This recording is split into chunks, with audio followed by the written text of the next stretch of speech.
This channel is about providing young people with a balanced perspective on topics which are complex but important for their life. And one really big topic is the relationship between religion and science. It's hard to find a balanced picture of these things today. So to address that, what I will try to show is that not only they're a lot more compatible than people will tell you, but that they are in fact basically the same. I know it sounds crazy, but that in itself is just a symptom of how unbalanced our world is. So please just hear me out, and just to spare you the suspense, I will mention the one difference I see right off the bat, is whether you look at the world in an embodied way or a disembodied way. Religion is basically an embodied science, and science is a disembodied religion. These map roughly to the right and left brain hemispheres, and this is a great book about that, link in the description, but more about that later. Anyway, so I'll try to convince you that every difference between science and religion can be traced back to this one difference, which I don't see as essential because it's just a matter of perspective. So, with that out of the way, let's get started. I will list 22 of the most important common elements of science and religion in my view. First and foremost, both science and religion know that the world has structure.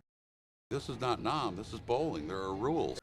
There's a grain to the world, a preferred direction. You can go with the grain or against the grain, so it matters how you orient yourself in the world, or how you engineer technology for that matter. If you engineer your bridge without knowing how gravity and wind and materials work, it'll probably fall down. If you orient yourself as a human with disregard for the basic structure of body and mind, you're not going to do very well. Both science and religion believe in an objective reality with objective structure, and that structure in Christianity, for example, is called the Logos, aka the divine nature of Christ. Both science and religion have as their goal to create models of the Logos, to understand and apply the Logos in our lives, and this involves collecting and persisting information about the structure of the world. So even though they may come at it from slightly different angles, the goal is fundamentally the same. Okay, fine, you might say, so they come at it from different angles, but do they actually agree? Do they find the same thing? Well, it turns out they both find that the structure of the world arises bottom up. Both science and religion have discovered that the structure and order of the universe emerge from matter. They're not imposed top-down from the outside by force, by some authority. The universe is imbued with a certain intrinsic fertility. Structure emerges from free interactions of matter, if and only if the right conditions are met. Both science and religion are obsessed with figuring out what those conditions are. For example, hurricanes emerge in tropical oceans, under the right conditions. Cells emerge from molecules, under the right conditions. Solid materials emerge from quantum fields, under the right conditions. There's no police or top-down law enforcement. Only classical physics seemed to think so for a couple of 100 years, okay. Like, you throw a ball in the air and it can only fall in one specific way, following the laws of motion of Isaac Newton. You cannot disobey the laws of physics, right? Wrong. 20th century physics found that the physical laws are not actually laws, but patterns, which emerge at large scale. This is the path integral formulation of quantum mechanics, discovered by the great physicist Richard Feynman. Matter actually moves every which way, but some trajectories are self-destructive while others are self-sustaining. So, Elon Musk was wrong in his interview with Jordan Peterson when he said only physics has laws, the rest are recommendations. Everything is recommendations. Just if you don't follow them, you will decay exponentially. The only difference between different areas of science is the time constant of the exponential decay. In physics, it's Planck's scale, which is like 10 to the minus 44 seconds, or maybe atomic scale, which is like 10 to the minus 20 seconds. In biology, it's several dozen generations, which can be a few hours for bacteria, or up to centuries or even thousands of years for organisms like us. So laws are never really laws, but patterns or recommendations which emerge given enough time. Maybe a more intuitive example is pouring sand. Nothing forces grains of sand to align themselves at a particular angle. And yet, when you pour billions and billions of grains on top of each other, they will eventually line up at a certain angle. The point is that the law of sand does not come from some authority of sand. Indeed, it does not line up in the beginning. But as you continue to pour it, the angle emerges from sand alone. This alone is key. Structure emerges from matter alone under the right conditions. This is exactly the same statement that the Logos, is born of a most pure virgin. It's not accidental that most major religions have some god being born of a virgin at the core. It's because that captures a key insight about the structure of the world, an insight that science has arrived to as well during the 20th century. The virgin birth represents exactly this insight, and it's at least 4,000 years old, going back to ancient Egypt. This is an image of bottom-up emergence. That's what this icon means. Think about all the consequences of this in every domain, from politics to entrepreneurship to medicine and psychology, and even theology itself. One direct consequence is you cannot believe in the Virgin Mary and in so-called intelligent design at the same time, which is why Mary plays a much smaller role for Christian fundamentalists who are big on intelligent design. Implicit in this is another major thing both science and religion have in common at a basic level: freedom. In physics, the path integral formulation of quantum mechanics says any path is allowed in principle. And in Abrahamic religions, which is Judaism, Islam, and Christianity, they also have freedom as the most fundamental principle. They say, you can do anything you want, but if you do certain things, you won't do very well. One nice illustration from engineering is electromagnetic waveguide modes in things like fiber optic cables. This plot has frequency on the vertical axis and wavelength on the horizontal. What we're usually taught in engineering school is that this plot shows that waves are not allowed to propagate in this waveguide at a normalized frequency below 2.2. That frequency is called a cutoff frequency. But that's not actually true. Waves are allowed to propagate at any frequency. There's no real cutoff. The only difference is whether propagation is self-sustaining and can in principle continue indefinitely, or is self-destructive and decays exponentially. Below the bottom of this curve, below about frequency 2.2, propagation decays exponentially. The further down you go in frequency, the decay is faster. So, if you send light at a frequency just below the bottom of that curve, say 2.1, it can still propagate for quite a while. At first, it's hard to even tell the difference, but will still decay and eventually disappear. Kind of like when you get married and you think you can change your spouse, but then after a few years, that thought just slowly, gradually dies. Now, how do science and religion go about collecting and persisting information about the structure of the universe? Falsifiability. Great science is defined by extreme attempts to falsify it, which failed. Great prophets or saints are defined by extreme attempts to annihilate them, which failed. In fact, the story of Christ's death and resurrection is just the most purely distilled possible form of making this statement. In embodied form, remember, religion is an embodied science. Absolute truth is defined by the most absolute attempt to falsify it, which absolutely fails. Observations are enshrined into physical laws only after many repeated failed attempts at falsification. Spiritual insight is enshrined into religious dogma only after many repeated failed attempts at annihilation. Which is why the Bible, and Old Testament in particular, in my view, was produced by the people of Israel. They probably survived more attempts at annihilation over a longer period of time than any other people in history. Both science and religion are empirical observation-based endeavors, notwithstanding what some people might say. Prophets or saints invariably braved personal hardship. Their life lessons were tested with extreme pressure on their own body and mind, and when they prevailed and passed on their message or were proven right in the face of impossible odds, that was extremely convincing evidence that their message contained truth. You're constantly being told that religion is static, dogmatic, and closed-minded, while science is dynamic and evolves. But this is only because of the different timescales involved. In the realm of human experience, which is inherently biological, you need at least a few generations, and sometimes many generations, to say something has been validated with a high degree of confidence. Like, let's take the concept of private property, for example. That's the 8th commandment, right? Thou shalt not steal. It probably took thousands of years of accumulated experience to discover, and has been tested recently in communism successfully, meaning that private property remains a law of human nature. In science, this can happen within a single lifetime, if many scientists are involved in testing some hypothesis in different ways, and the costs are many, many orders of magnitude lower. But because religion is embodied, which means actual people live inside of it, the stakes are a lot higher. A religious experiment can be way more destructive if it fails than a scientific experiment. So people tend to be a lot more reluctant to be part of these.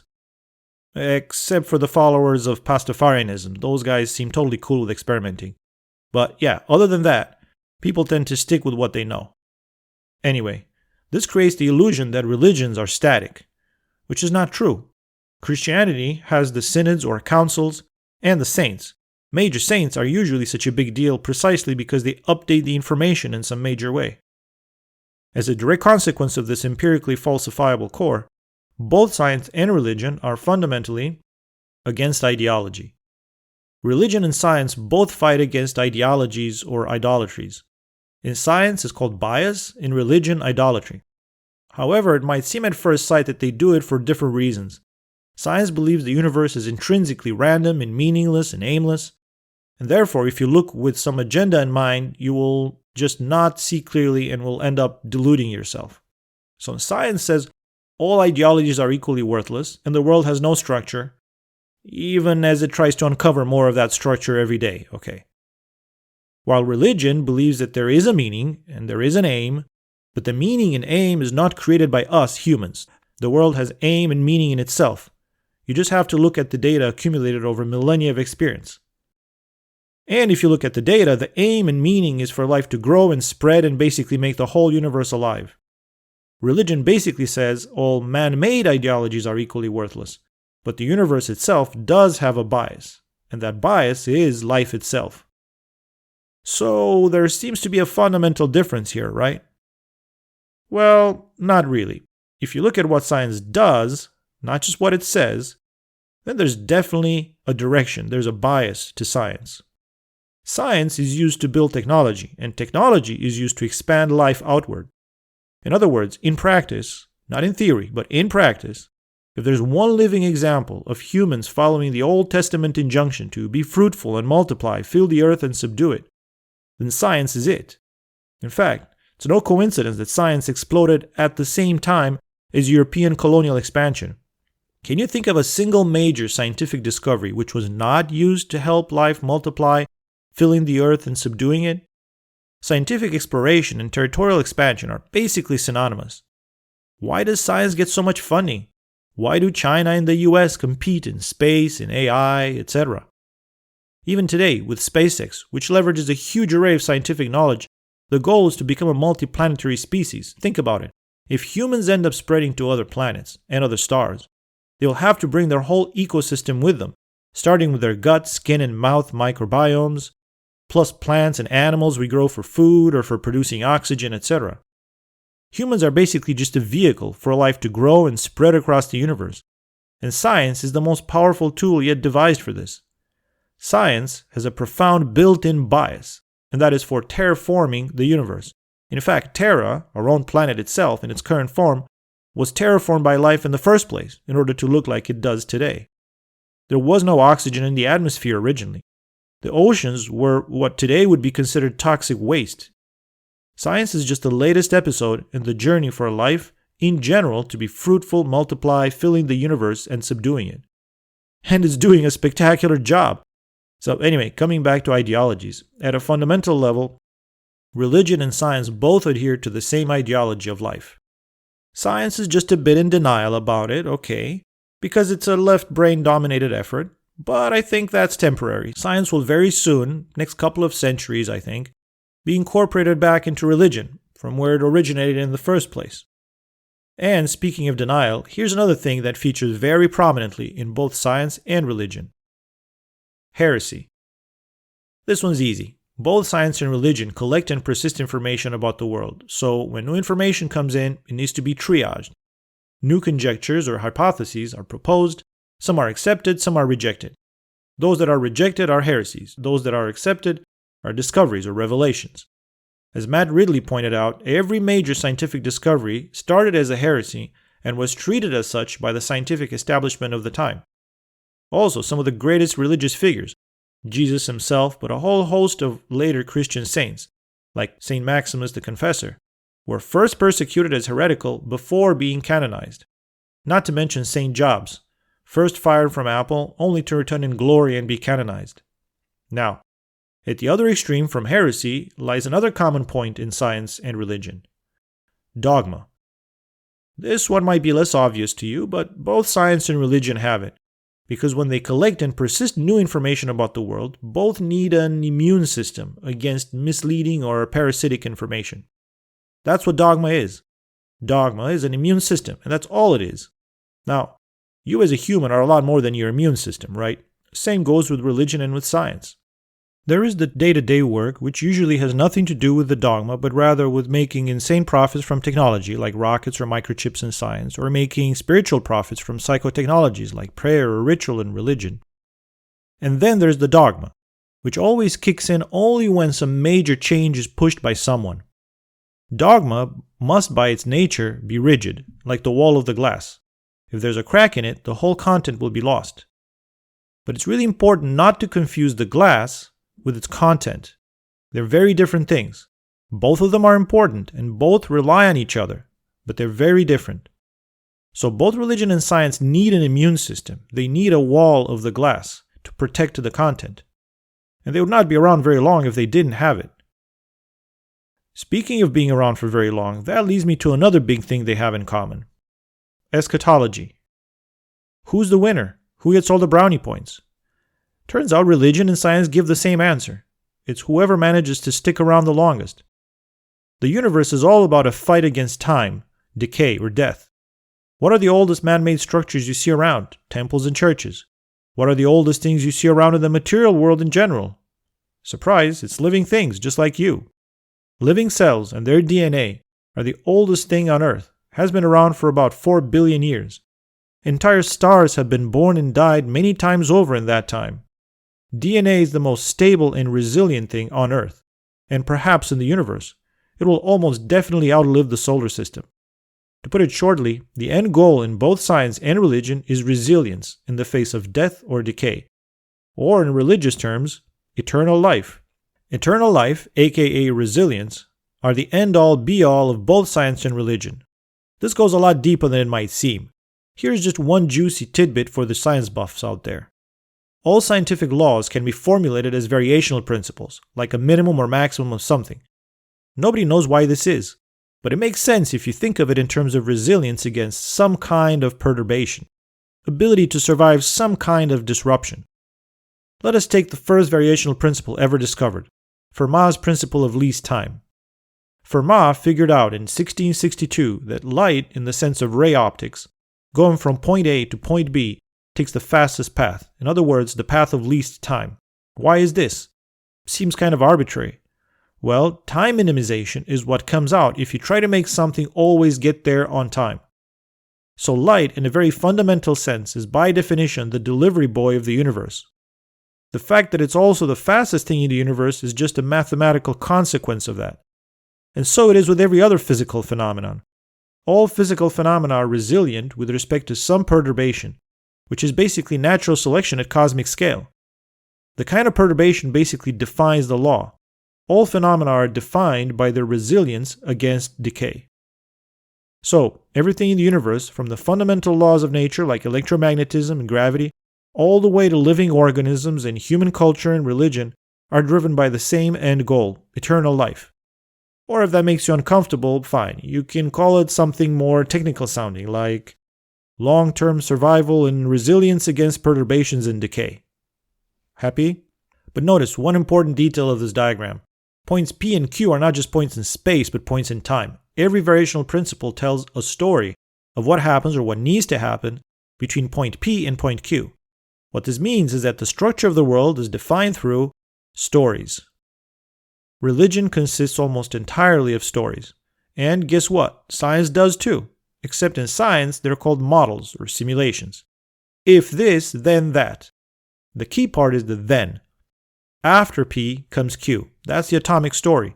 Even a simple calculation for how a cannonball will fly and where it will fall is basically a story.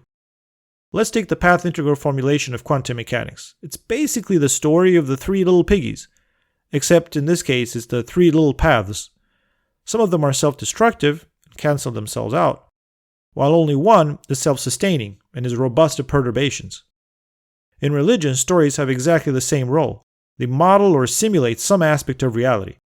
And moreover, there is a hierarchy of stories. Some of them are more fundamental because they capture more than one phenomenon. Same in science.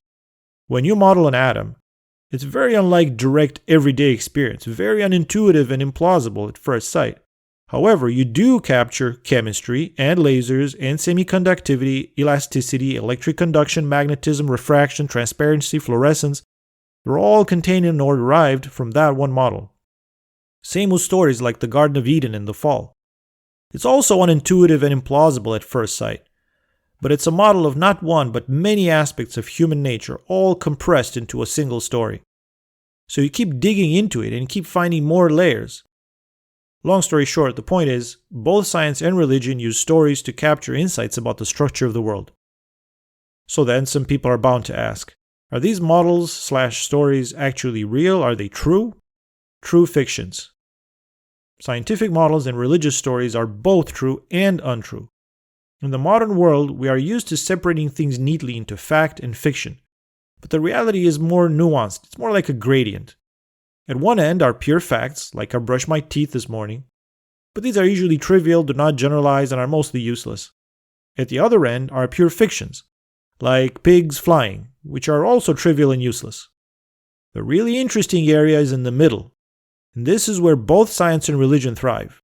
As you get closer to the middle, you have more and more facts compressed into a bigger and bigger fiction, a more and more abstract and powerful fiction. Both science and religion rely in a fundamental way on these massively useful fictions which are part of the logos or close to it, and which are at the same time metaphorical and the most fundamentally and deeply true things we know. This diagram is abstracted and idealized. A real cannonball does not move in a perfect parabola. So in the strict technical sense, it's pure fiction.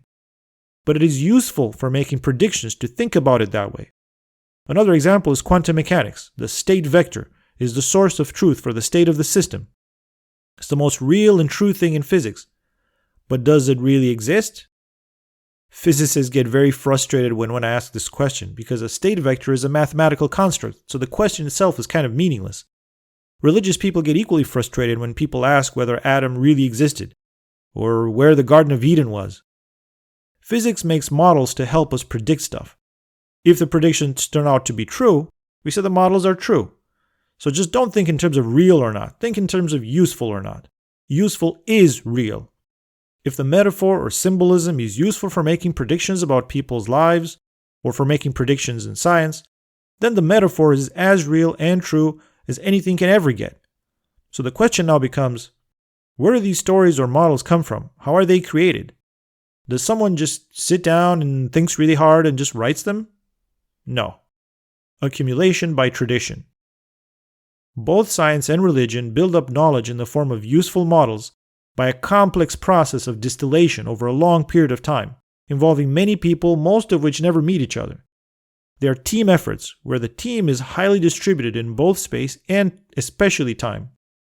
Quantum mechanics did not repeal classical mechanics. It's still broadly used for majority of engineering applications day to day. Classical physics is like an Old Testament. It's still considered part of Holy Scripture, even if the quantum gospels came after and added some new models and stories. Newton said he could see further because he stood on the shoulders of giants. Then he also became a giant on whose shoulders others stood to see even further. So it is with Moses and John the Baptist, Jesus, Paul, and so on. Jesus even explicitly said so in Matthew 19. They build by accumulation and distillation. This is why there are different religions which disagree. Their accumulation pools are different. An accumulation pool is basically the space of empirical experiences which are concentrated and distilled into the stories of a religion or the models of a branch of science. For example, magnetism was known since antiquity and accumulated experimental insights in the early modern period due to the importance of the compass for navigation. Independently, the knowledge of electricity was the result of accumulated observations like lightning, electrostatic attraction of amber, and shocks generated by electric fish. Also independently, optics encapsulated a massive accumulation of experimental knowledge of reflection, refraction, and diffraction over many centuries. Electricity, magnetism, and optics are like three independent religions from three different parts of the world, which never had contact with each other. But in the 19th century, new kinds of experiments started to show that there are different aspects of the same phenomenon. Electromagnetism was formalized in the 1860s by the great Scottish physicist James Clerk Maxwell. Electromagnetism draws on the combined empirical accumulation pools of magnetism, electricity, and optics. In the same way, Mesopotamian civilization can be seen as a set of experiments on family, social, legal, political, and economic structures whose results were encapsulated in the Mesopotamian religion. Same in Egyptian, Greek, and Judaic civilizations. And then Jesus and his followers were the Maxwell, which encapsulated the results of the combined accumulation pools into the Christian religion. Similar processes can be seen in other areas, like Indian or Chinese civilizations. Increased complexity and sophistication goes together with unification. So, how do these accumulations and distillations actually happen? They obviously don't just fall from the sky. There's a lot of people involved, working together in communities and communion. Both religion and science have a strong sense of community. They are developed and transmitted over time by communities with a very clear definition of in versus out, and clear rituals for recording the crossing of that frontier, either for inclusion or exclusion. Christianity has baptism for inclusion, and science has the PhD. You cannot get a research position without a PhD. You cannot take communion without being baptized. This is a key part of the immune system, which is why baptism and PhD degrees are a matter of core dogma in both science and religion. You may think that this in versus out, us versus them mentality is regressive and obtuse, but I would argue that it's just a basic consequence of thermodynamics. The second law of thermodynamics says disorder must increase, which means there's an overall tendency to decay and death, an overall tendency against structure or against the logos. Therefore, resilience in the face of decay and death, aka against thermodynamic equilibrium, requires a separation between the realm of resilient structure, i.e. the inside of the body, and the realm of chaotic decay, the outside of the body. In the case of living cells, the separation is the lipid membrane. The origin of life is a hotly disputed topic, but the common element between all proposed hypotheses is that there is some separation between locations of low entropy, with structured metabolism, and the outside world, and that at some point, either right from the start or at some later point, that separation became official via the use of lipid membranes. This separation is the original immune system, and baptism or PhD degrees is just the latest incarnation allowing for the stability of the scientific or the religious metabolism. And because both science and religion collect and persist information about the world, their metabolisms are basically the same. They have two big components: research and education. Let's start with education. Education system. The largest and most visible parts by far of both science and religion are their education systems, which is the part which persists information and delivers it to the masses. That is what churches and classrooms are for. Churches are basically embodied classrooms, and classrooms are disembodied churches. You have a group of people, one special person talking to them, a book sitting on a table. The person explains symbolic texts and symbolic images as part of models/stories. Unsurprisingly, classrooms developed around parish churches, so kind of a no-brainer there. Also, those stories start simple and naive, but get deeper and more complex as one progresses. But the first layer is the literal layer. This is what you see in children's illustrated books of the Bible stories. The Noah's Ark, like a big boat with lots of animals on it.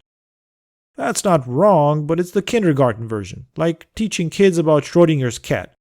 It's not really wrong, but it's the kindergarten version of quantum physics. A lot more subtle layers of meaning get added later, which is where the real content actually is.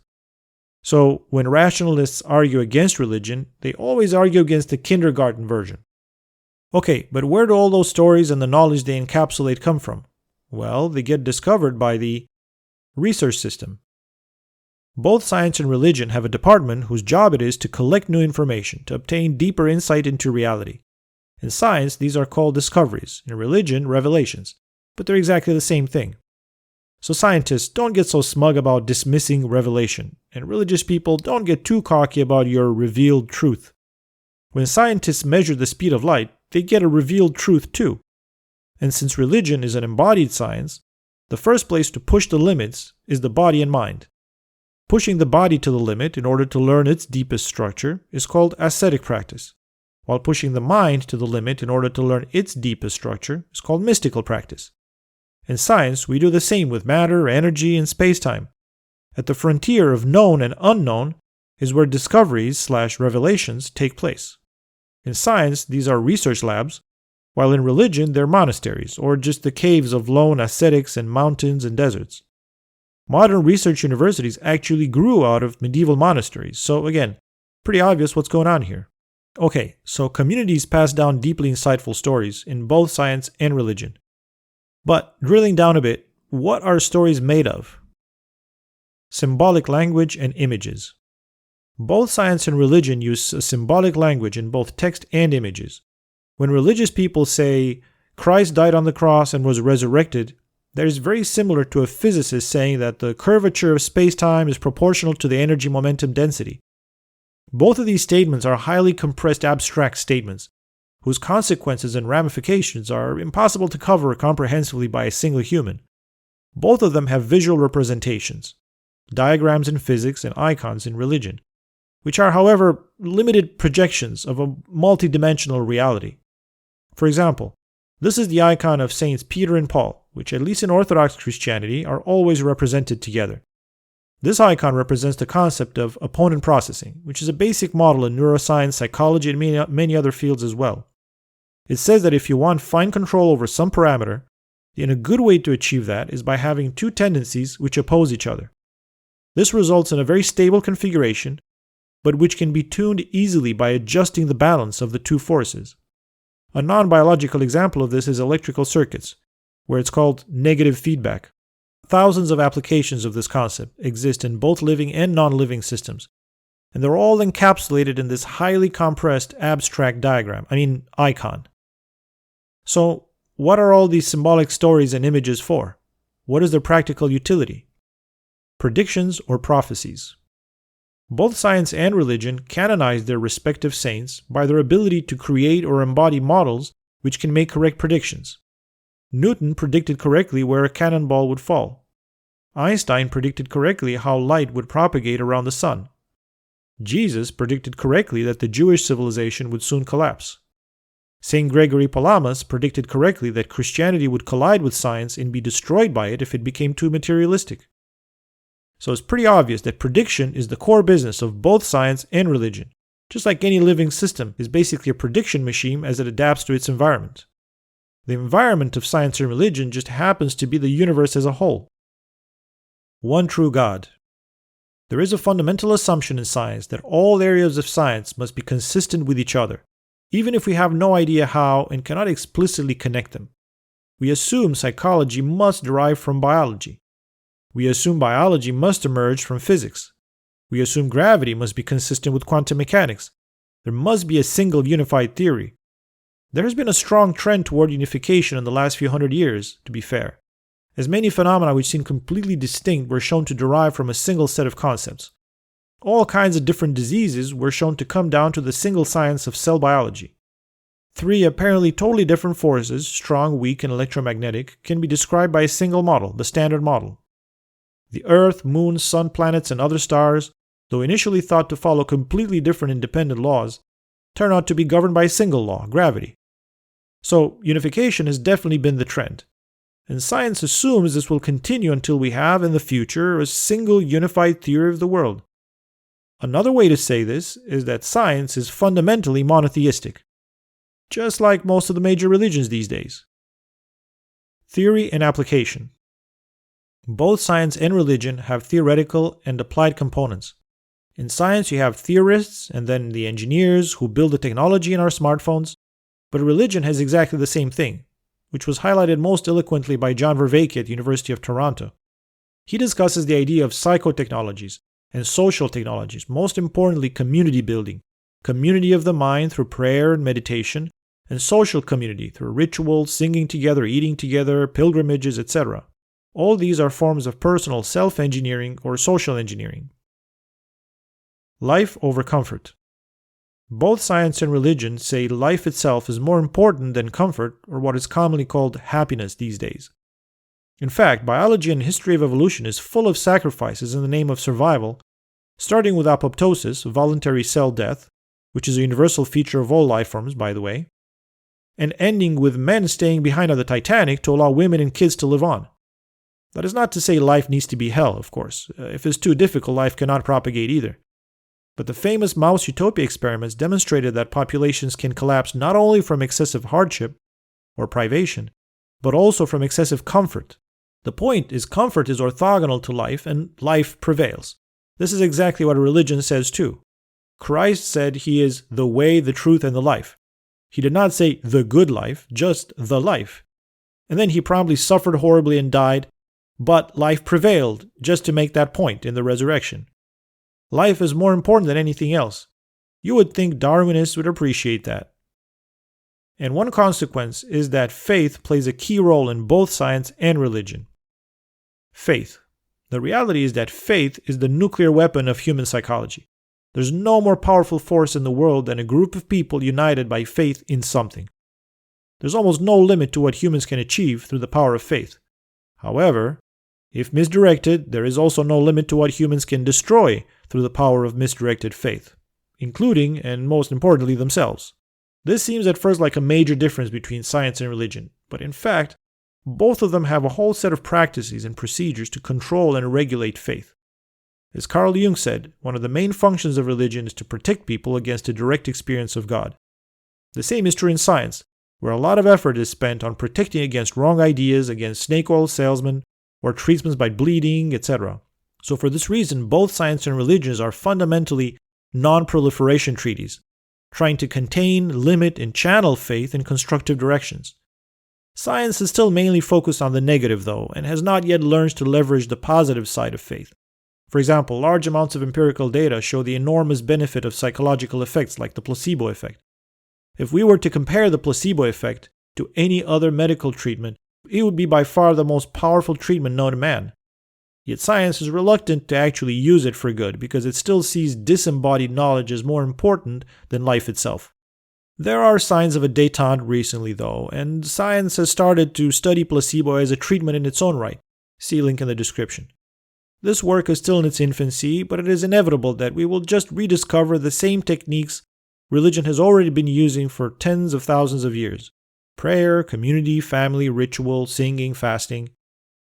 There's a lot of data to back this up, but will take more work to bring science and religion together after centuries of mutual suspicion, especially in the West.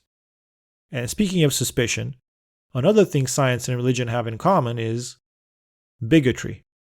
Bigoted scientists and bigoted religious people think what they know is greater than what they don't know, and are arrogant, assuming the other side is ignorant, rather than they themselves might be the ignorant ones. However, good scientists and good religious people know that what they don't know is vastly, infinitely larger than what they do know. That is the whole point of both traditions, and that is precisely why what they do know is so precious and valuable. Whatever straws of knowledge we have to cling to are so precious precisely because of the abyss of ignorance that we hang over by our fingernails. So, strong attachment to the deep insights of both science and religion can and should coexist with the humility and awe at the great mystery which still remains. But there are people on both sides who cannot keep both faith and humility in their hearts at the same time. Okay, there's many other things which unite science and religion, but for now I will mention just one last thing. Universal language. If extraterrestrials landed on Earth tomorrow, it's always assumed we would need to use math or astronomy facts to talk to them, since those are the only things we can be sure they will also necessarily understand, like the number pi or the speed of light. However, it's at least equally likely that they will necessarily understand concepts of life versus death, matter versus structure, knowledge versus ignorance, vitality versus decay, or self versus other. What do all of these concepts have in common? They're all thermodynamical concepts at the most fundamental level. Thermodynamics, or more correctly, statistical mechanics, is a branch of physics which is independent of any measured physical constant, like speed of light or the mass of the electron. If an alien came not just from our own universe, but from a whole other universe, where there were, let's say, 3 fundamental forces instead of 4 fundamental forces, and a totally different set of elementary particles, they would still have the same statistical mechanics we do. They would still have a concept of entropy, a concept of energy, and they would still have a second law of thermodynamics, which means they would still need to have bodies in which entropy is kept low by ejecting high entropy to their environment, would still need to eat low entropy food in order to stay away from equilibrium, would still sustain damage to metabolism, leading to the need for resetting the metabolic clock through regeneration and death, and so on. All the core stuff of human traditions and spirituality. Statistical mechanics is therefore not just the most fundamental part of physics, since it doesn't depend on what the universe happens to be made of. But it also, or maybe therefore, lies at the core of both biology and theology. Therefore, biology and theology might be more fundamental and more elementary, in a sense, than the electron charge or the speed of light. So maybe, just maybe, when aliens land, or perhaps we land on someone else's planet, instead of take me to your leaders, the thing to say which they would relate to on a fundamental level might actually be a statistical mechanical statement like, the living logos tramples down death by death. Even simple bacteria can relate to this, since they have apoptosis, and their world is as different from ours as any alien world is likely to be.